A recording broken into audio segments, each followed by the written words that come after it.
ನೋಡಿ, ಸೌಜನ್ಯ ಕಿಡ್ನಾಪ್ ಅನ್ನ ನಾನು ಕಣ್ಣಾರೆ ನೋಡಿದೆ ಅಂತ ಹೇಳ್ತಾ ಇರುವಂತ ಐ ವಿಟ್ನೆಸ್ ಯಾರ ಕಡೆ ಕೈ ಬೆರಳು ಬಾಡಿ ತೋರಿಸ್ತಾ ಇದ್ದಾರೆ.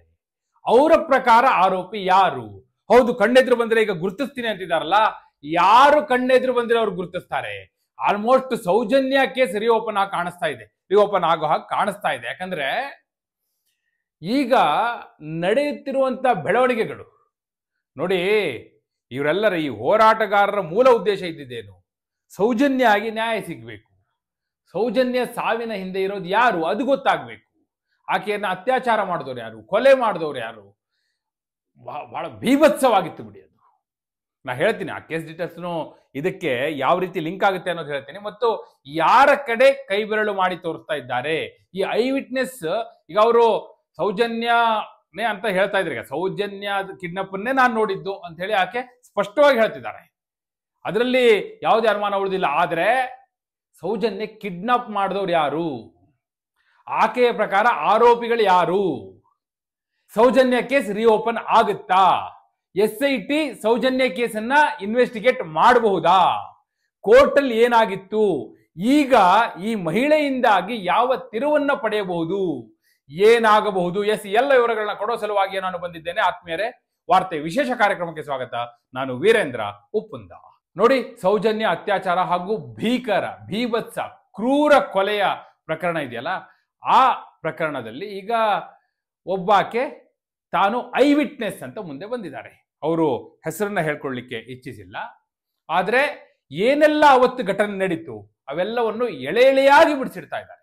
ಒಂದೊಂದು ಘಟನೆಯನ್ನು ಯಾವತ್ತು, ಎಷ್ಟು ಗಂಟೆಗಾಯ್ತು, ಎಲ್ಲ ಆಯ್ತು, ಹೇಗಾಯ್ತು, ಯಾರ್ಯಾರು ಬಂದಿದ್ರು, ಯಾವ ಬಟ್ಟೆ ಧರಿಸಿದ್ರು, ಹೇಗಿದ್ರು ಅವ್ರು ನೋಡ್ಲಿಕ್ಕೆ, ಯಾವ ಕಾರಲ್ಲಿ ಬಂದ್ರು, ಯಾವ ಆಟೋ ಬಂತು, ಇವೆಲ್ಲವನ್ನು ಕೂಡ ಆಕೆ ಎಳೆಯಾಗಿ ಬಿಡಿಸಿ ಹೇಳ್ತಾ ಇದ್ದಾರೆ.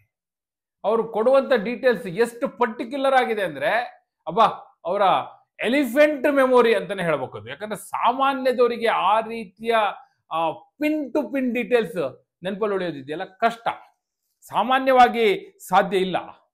ಒಂದ್ ರೀತಿ ಸ್ವಾಭಾವಿಕವಾಗಿ ನಾವು ಅದನ್ನ ನೋಡೋದಿಲ್ಲ. ಆದ್ರೆ ಇವರಿಗೆ ಅಚ್ಚು ಒತ್ತಿದ ಹಾಗೆ ಅವರ ಕಣ್ಣಲ್ಲಿ ಮಿದುಳಲ್ಲಿ ಅದು ಕೂತಿದೆ ಅಂತ ಅವ್ರು ಹೇಳ್ತಾ ಇದ್ದಾರೆ.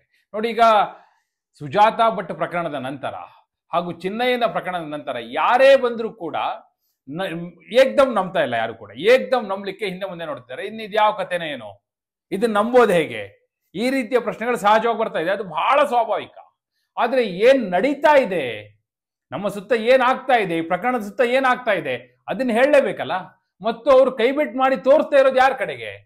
ಅವರ ಪ್ರಕಾರ ಆರೋಪಿಗಳು ಯಾರು, ಅವತ್ತು ಕಿಡ್ನಾಪ್ ಮಾಡಿದವ್ರು ಯಾರು, ಕಾರಲ್ಲಿ ಬಂದವ್ರು ಯಾರು, ಆಟೋ ತಂದವ್ರು ಯಾರು, ಇವ್ರನ್ನ ಬಂದು ಮಾತಾಡಿದವ್ರು ಯಾರು, ಅದೊಂದಷ್ಟು ಹಿಂಟ್ ಕೊಡ್ತೀನಿ ನಿಮಗೆ.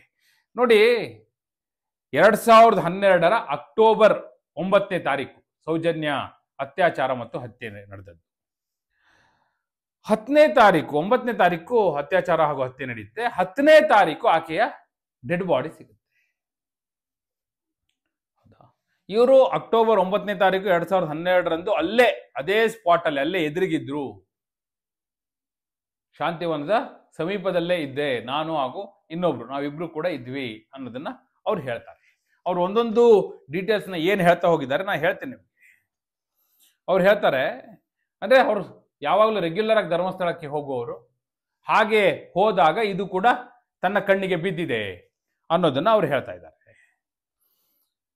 ಈಗಲೂ ಕೂಡ ತಾನು ಹೋಗಿ ಆ ಜಾಗವನ್ನ ಗುರುತಿಸಬಲ್ಲೆ, ಸ್ಥಳವನ್ನ ಗುರುತಿಸಬಲ್ಲೆ, ಆ ವ್ಯಕ್ತಿಗಳನ್ನ ಗುರುತಿಸಬಲ್ಲೆ ಅಂತ ಹೇಳ್ತಾರೆ.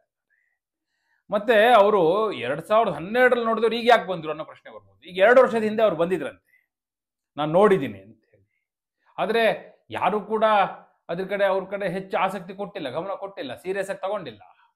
ಕಡೆಗೆ ಒಡನಾಡಿ ಸಂಸ್ಥೆಯವರು ಒಮ್ಮೆ ಇದರ ಬಗ್ಗೆ ಪ್ರಕಟಣೆಯನ್ನ ಕೊಟ್ಟಾಗ ಆ ಪ್ರಕಟಣೆಯನ್ನು ನೋಡಿ ಒಡನಾಡಿ ಸಂಸ್ಥೆಯವ್ರನ್ನ, ಮೈಸೂರಿನ ಒಡನಾಡಿ ಸಂಸ್ಥೆಯವ್ರನ್ನ ಇವರು ಅಪ್ರೋಚ್ ಮಾಡಿದ್ದಾರೆ. ಅವರು ಕೂಡ ಆರಂಭದಲ್ಲಿ ಹೋದಾಗ ನಂಬಿಲ್ವಂತೆ. ಕಡೆಗೆ ಇವ್ರ ಜೊತೆಗೊಬ್ರು ಇದ್ರಲ್ಲ, ಅವ್ರನ್ನ ಕರ್ಕೊಂಡು ಬನ್ನಿ ಅಂದ್ರಂತೆ. ಅವ್ರನ್ನ ಕರ್ಕೊಂಡು ಹೋದಾಗ ಆಗ ಅವ್ರಿಗೊಂದು ಸ್ವಲ್ಪ ಇರಬಹುದೇನೋ ಅಂತ ಅನ್ನಿಸಿರುವಂತ ಸಾಧ್ಯತೆ ಇದೆ. ಅದಾದ್ಮೇಲೆ ಇವ್ರನ್ನ ಸೀರಿಯಸ್ ಆಗಿ ತೆಗೆದುಕೊಳ್ಳಿಕ್ಕೆ ಶುರು ಮಾಡಿದ್ದು. ಸೊ ಅದಾದ ನಂತರ ಅವರು ಇವರಿಗೆ ಆಯ್ತು, ನಮ್ಮ ಕೈಲಾದ ನೆರವನ್ನ ಸತ್ಯಕ್ಕಾಗಿ ನ್ಯಾಯಕ್ಕಾಗಿ ಮಾಡೋಣ ಅಂತ ಹೇಳಿದ್ರಂತೆ. ಅಂದ್ರೆ ಆಗಿರುವಂಥದ್ದು. ಇವ್ರು ಈಗ ಹೇಳ್ತಾ ಇರೋದೇನಂದ್ರೆ, ಆ ಶಾಂತಿವನದ ಎದುರಿಗಿನ CCTV ಫೂಟೇಜ್ ಅನ್ನ ತೆಗೆದಿದ್ರೆ ಗೊತ್ತಾಗ್ಬಿಡ್ತಾ ಇತ್ತು. ಹುಡುಗಿ ಅಲ್ಲಿ ಇಲ್ಲಿಂದ ಹೋಯ್ತಲ್ಲ ಹುಡುಗಿ ಜೋರಾಗಿ ಕಿರ್ಚ್ಕೊಂಡ್ಲಲ್ಲಿ. ಆದ್ರೆ ಅವಾಗ ಹುಡುಗಿ ಅಂತ ಗೊತ್ತಿಲ್ಲ, ತಿರುಗಿ ನೋಡ್ದೆ ಅದೇ ಹುಡುಗಿ. ಮತ್ತೆ ಕೆಲವು ಪ್ರಶ್ನೆಗಳನ್ನೆಲ್ಲ ಮಾಡ್ತಾ ಇದ್ದಾರೆ. ಮತ್ತೆ ಅದಾದ್ಮೇಲೆ ಅವ್ರು 10-15 ಬಾರಿ ಹೋಗಿದಾರಂತೆ ಅಲ್ಲಿಗೆ ಧರ್ಮಸ್ಥಳಕ್ಕೆ. ಆ ಕಾಲಘಟ್ಟದಲ್ಲಿ ಯಾವಾಗ ಈ ಹತ್ಯೆ ನಡೀತು ಆ ಸಂದರ್ಭದಲ್ಲಿ ಅಲ್ಲೆಲ್ಲ ಕಡೆ ಪೋಸ್ಟರ್ ಅಂಟಿಸ್ಬೇಕಾಗಿತ್ತು, ಅದನ್ನು ಮಾಡಲಿಲ್ಲ ಅನ್ನುವಂಥ ಆಪಾದನೆ ಕೂಡ ಮಾಡ್ತಿದ್ದಾರೆ. ಮತ್ತೆ ಹೇಳ್ತಾರೆ, ಯಾರು ನನ್ನ ಬಂದು ಮಾತಾಡ್ತಿದ್ರಲ್ಲ, ಯಾರು ಬಂದು ನನ್ನ ಅವತ್ತು ಕಿಡ್ನಾಪ್ ಆಗುವ ಸಂದರ್ಭದಲ್ಲಿ ನಾನು ಕಣ್ಣಾರೆ ನೋಡಿದಾಗ ಮಾತನಾಡ್ತಿದ್ರಲ್ಲ, ಅವ್ರ ಈಗಲೂ ಗುರುತು ಹಿಡಿಯಬಲ್ಲೆ. ಅವ್ರಿಗೆ ಸ್ಪಷ್ಟವಾಗಿ ಮಾತು ಹೊರಡಲ್ಲ. ತೊದ್ಲು ಅವ್ರು ಹೇಳಿದ್ರು ಆಂಟಿ ಆಂಟಿ ಅಂತ ಇದೇ ತರ ತೊದ್ಲು ಮಾತು. ಸಂತೋಷ್ ರಾವ್ನಂತೂ ಅಲ್ಲ. ಹಾಗಾದ್ರೆ ಈಕೆ ಈಗ ತೊದ್ದುತ್ತಾರೆ ಅಂತ ಹೇಳ್ತಿದಾರಲ್ಲ, ಅದ್ಯಾರು ಅಂದ್ರೆ ಅದು ಬೇರೆ ಯಾರು ಅಲ್ಲ. ಈಗ 3 ಆರೋಪಿಗಳಿದ್ರಲ್ಲ, ನಾನು ಹೇಳಿದ್ನಲ್ಲ, ಅವರ ಪೈಕಿ ಒಬ್ಬರು ಅನ್ನುವ ಹಾಗೆ ಮೇಲ್ನೋಟಕ್ಕೆ ಗೋಚರಿಸ್ತಾ ಇದೆ. ಯಾಕಂದ್ರೆ ಅವ್ರು ಹೇಳುತ್ತಿರುವಂತ ಲಕ್ಷಣಗಳು ಮತ್ತು ಈ 3 ಪೈಕಿ ಒಬ್ಬರ ಲಕ್ಷಣ ಒಂದಕ್ಕೊಂದು ಹೊಂದಾಣಿಕೆ ಆಗ್ತಾ ಇದೆ. ಈಗ ಅವ್ರು ಹೇಳ್ತಾರಲ್ಲ ತೊದ್ಲುತ್ತಾರೆ ಅಂತಲಿ, ಈ ಆರೋಪಿಗಳ ಪೈಕಿ ಒಬ್ರು ಹೇಳ್ಕೊಂಡಿದ್ರು ನಾನು ತೊದ್ಲುತ್ತೀನಿ ಹೇಳ್ಕೊಂಡಿದ್ರು. ಆ ದೃಷ್ಟಿಯಿಂದ ನೋಡೋದಾದ್ರೆ ಅಲ್ಲಿ ಕನೆಕ್ಟ್ ಆಗ್ತಾ ಇದೆ.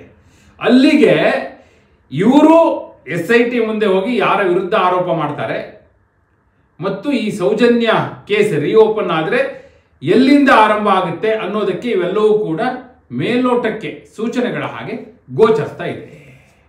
ನೋಡಿ, SIT ಈಗ ಧರ್ಮಸ್ಥಳ ಗ್ರಾಮದಲ್ಲಿ 100 ಶವಗಳನ್ನ ಹೂತಿಟ್ಟ ಆರೋಪ ಏನಿತ್ತಲ್ಲ, ಆ ಆರೋಪದ ಹಿನ್ನೆಲೆಯಲ್ಲಿ ರಚನೆ ಆದಂತ SIT ಈಗ ಸೌಜನ್ಯ ಕೇಸನ್ನ ಇವರು ಇನ್ವೆಸ್ಟಿಗೇಷನ್ ಮಾಡ್ಕೊಂಡು ಹೋಗ್ತಾರ.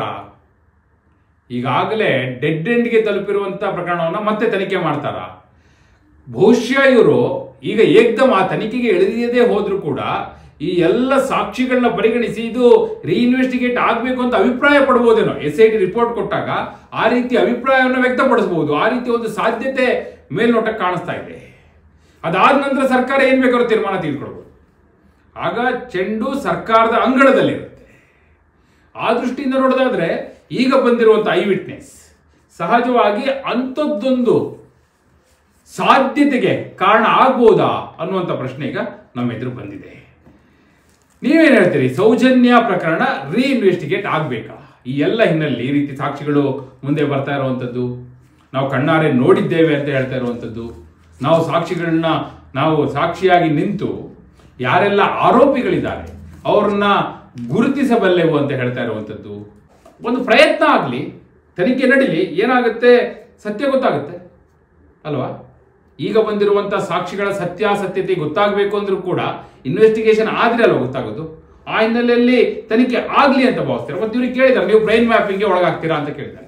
ನಾನು ಬ್ರೈನ್ ಮ್ಯಾಪಿಂಗ್ ಒಳಗಾಗಿ ರೆಡಿ ಆಗಿದ್ದೀನಿ, ಆದ್ರೆ ನಾನು ಯಾರನ್ನ ಈಗ ಆರೋಪಿ ಅಂತ ತೋರಿಸ್ತಾ ಇದ್ದೀನಿಲ್ಲ, ಮೊದಲು ಅವರು ಬ್ರೈನ್ ಮ್ಯಾಪಿಂಗ್ಗೆ ಒಳಗಾಗ್ಲಿ, ಅದಾದ ನಂತರ ನಾನು ಒಳಗಾಗ್ತೀನಿ ಅಂತ ಕೂಡ ಹೇಳಿದ್ದಾರೆ. ಬಹುಶಃ ಆ ಹಿನ್ನೆಲೆಗ ಈ ಪ್ರಕರಣ ಮರು ತನಿಖೆ ಅಗತ್ಯ ಅಂತ ನೀವು ಭಾವಿಸ್ತೀರಾ? ನಿಮ್ಮ ಅಭಿಪ್ರಾಯವನ್ನ ಕಮೆಂಟ್ ಮೂಲಕ ತಿಳಿಸಿ. ಹಾಗೆ ನೀವಿನ್ನು ವಾರ್ತೆ ಚಾನಲ್ನ ಸಬ್ಸ್ಕ್ರೈಬ್ ಮಾಡಿಲ್ಲ ಅಂದ್ರೆ ಈಗಲೇ ಸಬ್ಸ್ಕ್ರೈಬ್ ಮಾಡಿ. ಧನ್ಯವಾದ.